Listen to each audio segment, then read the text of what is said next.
बिस्मिल्लाहिर्रहमानिर्रहीम। अस्सलाम वालेकुम। वेलकम टू माय चैनल घर की रौनकें। आज हम आपको बताएंगे कि घर में दही किस तरह से अच्छा जमाया जाता है, क्योंकि आजकल महंगाई के दौर में बहुत मुश्किल हो गया है हर चीज़ को ख़रीदना। तो इसीलिए हम आपको दही बनाने का सही तरीका घर में बताएंगे। दही बनाने के लिए हमें चाहिए आधा किलो दूध। इसको हम बॉईल कर लेंगे और नीम गर्म करने के लिए इसको रख देंगे। जब दूध हमारा नीम गर्म हो जाए तो उसके बाद हम इसमें 2 चमचे दही को ऐड करेंगे।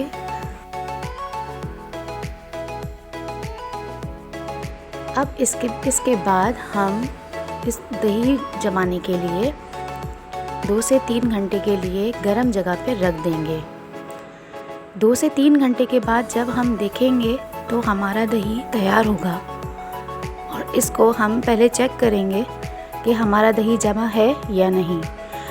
अब देखें, हमारा दही जम के अच्छा बिल्कुल बाज़ार की तरह तैयार हो गया है। ये अब हम आराम से इसको इजीली यूज़ कर सकते हैं।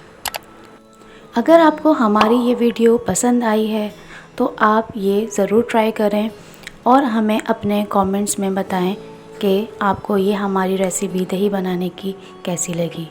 हमारी वीडियो देखने के लिए थैंक यू सो मच और हमारे चैनल को प्लीज़ लाइक करें, सब्सक्राइब करें। Thank you so much.